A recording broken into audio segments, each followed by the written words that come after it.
ভারত সহ 14 দেশের শিক্ষার্থীদের ভিসা দেওয়া বন্ধ করেছে কানাডা সরকার। ভারত, পাকিস্তান সহ 14 দেশের শিক্ষার্থীদের বিশেষ ভিসা কর্মসূচি বন্ধের ঘোষণা দিয়েছে কানাডা। আবাসন ও সম্পদ সংকট দেখিয়ে ট্রুডো প্রশাসন এ স্কিম বন্ধ করার কথা জানায়। দেশের বাইরে পড়ালেখা করতে যাওয়া শিক্ষার্থীদের পছন্দের তালিকায় শীর্ষ দেশগুলোর মধ্যে অন্যতম কানাডা। দেশটিতে শিক্ষা অর্জনে যাওয়ায় হিড়িক থাকে প্রায় সব মৌসুমে, আর বিদেশি শিক্ষার্থীদের বাড়তি সুবিধা দিতে নানা উদ্যোগও গ্রহণ করে থাকে কানাডা। তবে এবার শিক্ষার্থীদের বিশেষ ভিসা কর্মসূচির বন্ধের ঘোষণা দিয়েছে ট্রুডো সরকার। খবর এনডিটিভির।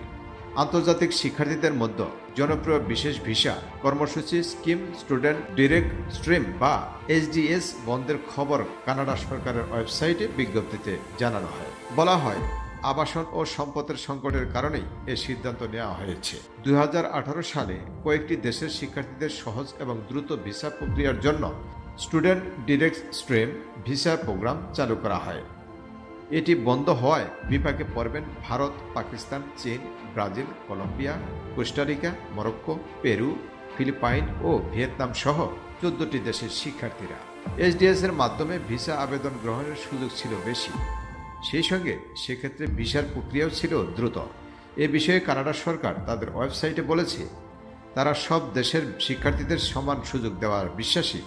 এখন সব আন্তর্জাতিক শিক্ষার্থীকে নিয়মিত স্টাডি পারমিট স্ট্রিমের মাধ্যমে আবেদন করতে হবে, যেখানে আর্থিক সহায়তা প্রমাণ হিসেবে গ্যারান্টিড ইন্ডিপেন্ডেন্ট সার্টিফিকেট জমা দিতে হবে। বিশ্লেষকরা বলছেন, দীর্ঘ ভিসা প্রক্রিয়ার মধ্য দিয়ে যেতে হবে দেশগুলোর শিক্ষার্থীদের। কানাডায় আগামী বছর অনুষ্ঠেয় নির্বাচনের আগে রাজনীতিতে অভিবাসন ইস্যু আলোচনার কেন্দ্রে পরিণত হচ্ছে। নির্বাচন নিয়ে জনমত জরিপগুলো বলছে, দেশটির জনসংখ্যার বড় অংশ মনে করে কানাডায় অভিবাসীর সংখ্যা অনেক বেশি। The prime news, news desk.